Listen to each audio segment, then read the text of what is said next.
அக்னி defence academy YouTube நேயர்களுக்கு முக்கிய அறிவிப்பு.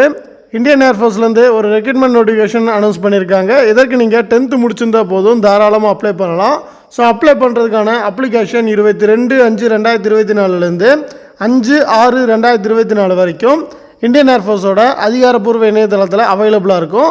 ஸோ நீங்கள் இந்த பிட்வீன் டேட்ஸ்குள்ளே அப்ளை பண்ணிக்கலாம்.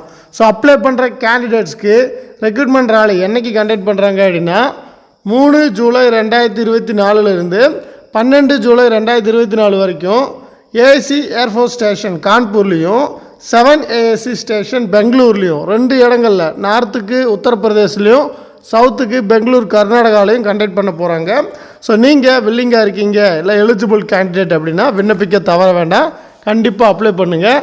ஸோ அப்ளை பண்ணுறதுக்கான எலிஜிபிலிட்டி ஏஜ் லிமிட் ஃபஸ்ட்டு என்ன அப்படின்றத தெரிஞ்சுக்கலாம். ஸோ உங்களுக்கான ஏஜ் கட் ஆஃப் அவங்க கொடுத்துருக்கிறது 2 ஜனவரி 2004 2 ஜூலை 2007 நீங்கள் பிறந்திருக்கீங்க அப்படின்னா இதற்கு நீங்கள் விண்ணப்பிக்க தகுதியான நபர். ஸோ நீங்கள் அப்ளை பண்ணலாம். ஸோ அவங்க எஜுகேஷனோட கொடுத்துருக்கக்கூடிய ஒரு விஷயம் என்ன அப்படின்னா 10th முடித்தவங்க மியூசிக் எபிலிட்டி மஸ்ட்டு தெரிஞ்சிருக்கணும், ஏதாவது ஒரு மியூசிக்கல் இன்ஸ்ட்ருமெண்ட்டை ஹேண்டில் பண்ண தெரிஞ்சிருக்கணும். ஸோ அவங்க பார்த்தோன்னா லிஸ்ட்டு பியில் லாஸ்ட் பாயிண்ட் பாருங்கள், கரெக்டாக 5th point, all Indian classical instruments, அதாவது இந்தியா முழுக்க இருக்கக்கூடிய ஏதாவது ஒரு கிளாசிக்கல் இன்ஸ்ட்ருமெண்ட்டை பார்த்தோன்னா நீங்கள் ஹேண்டில் பண்ண தெரிஞ்சிருந்தால் போதும், இதற்கு நீங்கள் குவாலிஃபைடான நபர். ஸோ நம்ம ஏரியாவில் நிறைய பேர் ட்ரம்மு, அடுத்து ட்ரம்பட்டு, ஃப்ளூட்டு, இந்த மாதிரியான நிறைய விஷயங்கள் வாசிப்பீங்க. ஸோ நீங்கள் இந்த மாதிரி வாசிக்க தெரிஞ்சிருக்கக்கூடிய நபர் அப்படின்னா இதற்கு மஸ்ட்டு விண்ணப்பிச்சுக்கோங்க. இது உங்களுக்கான செலெக்ஷன், சரிங்களா? ஸோ செலெக்ஷன் ப்ராசஸை பொறுத்த வரைக்கும் ஃபஸ்ட்டு எக்ஸாம், அடுத்து ஃபிசிக்கல், அதுக்கு அடுத்ததாக ஸ்கில் டெஸ்ட், அதுக்கு அடுத்ததாக மெடிக்கல் டெஸ்ட்டுன்ற ப்ராசஸில் இருக்கும். ஸோ அப்ளை பண்ணுறவங்க இந்த அனைத்து கட்ட தேர்வுகளையும் கடந்தாகணும். ஃபஸ்ட்டு அப்ளை பண்ணுறவங்களுக்கு என்ன ஹைட் இருக்கணும் அப்படின்னா குறைந்தபட்சம் 162 சென்டிமீட்டராவது உயரம் இருக்கணும். ஸோ இந்த உயரம் இருந்தால் மட்டும்தான் ஆண்கள் விண்ணப்பிக்க முடியும். ஸோ நீங்கள் 162 சென்டிமீட்டர் இருந்தீங்க அப்படின்னா ஆண்கள் விண்ணப்பிக்கலாம். பெண்களுக்கு 152 சென்டிமீட்டர் மார்ஜின் பண்ணியிருக்காங்க. ஸோ அடுத்ததாக பார்த்தா அப்படின்னா ரிட்டன் எக்ஸாமினேஷனுக்கான டீட்டெயில். ரிட்டன் எக்ஸாமினேஷனை பொறுத்த வரைக்கும் ரொம்ப சிம்பிளான மெத்தட் தான். அவங்க கொடுத்துருக்கிறது ஒரே ஒரு டெஸ்ட், இங்கிலீஷ் டெஸ்ட். அதாவது இந்த பேசிக்கான இங்கிலீஷ் டெஸ்ட்டு நீங்கள் பார்த்தா அப்படின்னா கிளியர் பண்ணிட்டீங்க அப்படின்னா நீங்கள் ரிட்டன் எக்ஸாமினேஷனை கிளியர் பண்ணிடுவீங்க. ஸோ இந்த இங்கிலீஷ் டெஸ்ட்டை பொறுத்த வரைக்கும் டோட்டலாக 30 கொஸ்டின்ஸ் கேட்பாங்க. இந்த 30 கொஸ்டின்ஸ்க்கு ஒரு கொஸ்டினுக்கு ஒரு மார்க், நெகட்டிவ் மார்க் கிடையாது. ஸோ நீங்கள் ஃப்ளோக்கில் அடித்தா கூட ஈஸியாக பாஸ் பண்ணிடலாம், அந்த மாதிரி தான் இருக்கும். கொஸ்டின்ஸ் எல்லாம் வெரி சிம்பிள். பேசிக் இங்கிலீஷ் கிராமர் 10th லெவல்லேருந்து இருக்கும்.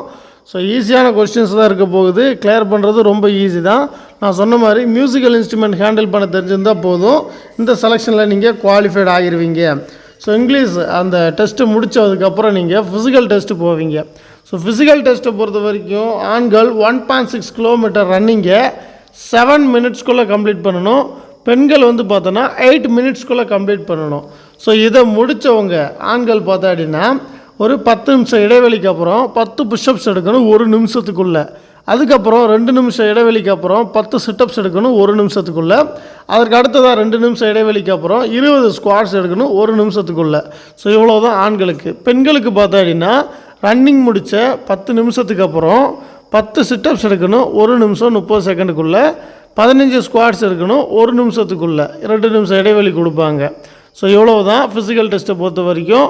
ஸோ இதை முடித்ததுக்கப்புறம் பார்த்தா அப்படின்னா உங்களுக்கு செகண்ட் டெஸ்ட் இருக்கும். ஸோ இந்த செகண்ட் டெஸ்ட்டை நீங்கள் கிளியர் பண்ணுறீங்க ஃபிசிக்கலில் அப்படின்னா உங்களுக்கு அடுத்ததாக மெடிக்கல் எக்ஸாமினேஷன். ஸோ மெடிக்கல் எக்ஸாமினேஷனை பொறுத்த வரைக்கும் பேசிக் மெடிக்கல்ஸ் ரிஜெக்ஷன்ஸ் எல்லாமே செக் பண்ணுவாங்க.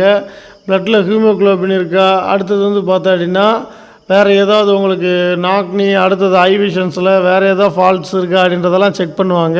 ஸோ இந்த மெடிக்கல் ரிஜெக்ஷன்ஸ் எந்த பாயிண்ட்ஸ் இல்லாமல் நீங்கள் கிளியர் ஆகிட்டீங்க அப்படின்னா அதுக்கு அடுத்ததாக உங்களுக்கு ஃபைனல் மெரிட் தான். ஸோ ஃபைனல் மெரிட்டில் உங்களோட நேம் வந்துருச்சு அப்படின்னா நீங்கள் ட்ரைனிங் போகக்கூடிய டேட் நவம்பர் மந்த் 28ஆம் தேதி.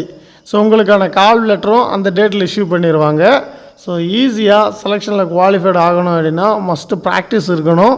ஸோ நீங்கள் வந்து இந்த செலெக்ஷனுக்கு கொஞ்ச நாள் ப்ராக்டிஸ் பண்ணாலே போதும். அதாவது ஏதாவது ஒரு கிளாசிக்கல் இன்ஸ்ட்ருமெண்ட்டை ஹேண்டில் பண்ண தெரிஞ்சிருந்தால் போதும். ஸோ ஈஸியாக குவாலிஃபைட் ஆகிருவீங்க. ஸோ இந்த செலெக்ஷன்ஸ் வருஷத்துக்கு ஒரு முறை வருது. கரெக்டாக யூஸ் பண்ணுங்கள், ஈஸியாக குவாலிஃபைட் ஆகிருவீங்க. தொடர்ந்து இந்த மாதிரியான ரெக்ரூட்மெண்ட் இந்தியன் ஆர்மியோட அதிகாரப்பூர்வ இணையதளத்துலேயும் வந்துக்கிட்டு தான் இருக்குது. இராணுவம், ஏர்ஃபோர்ஸ், நேவி, துணை இராணுவ படைப்பிரிவுகள், மத்திய ஆயுத படைப்பிரிவுகளுக்கு ட்ரை பண்ணுறீங்க அப்படின்னா அக்னி டிஃபென்ஸ் அகாடமியில் வந்து ஜாயின் பண்ணுங்கள். உங்களுக்கான ரிட்டன் அண்ட் ஃபிசிக்கலுக்கான கிளாஸஸ் நடந்துகிட்டு இருக்கு. You willing to join uniform service, surely you can join us Agni defence academy. So வந்து ஜாயின் பண்ணுங்கள், 100% ரிசல்ட்டை பெறுங்க. Thank you so much and Jai Hind.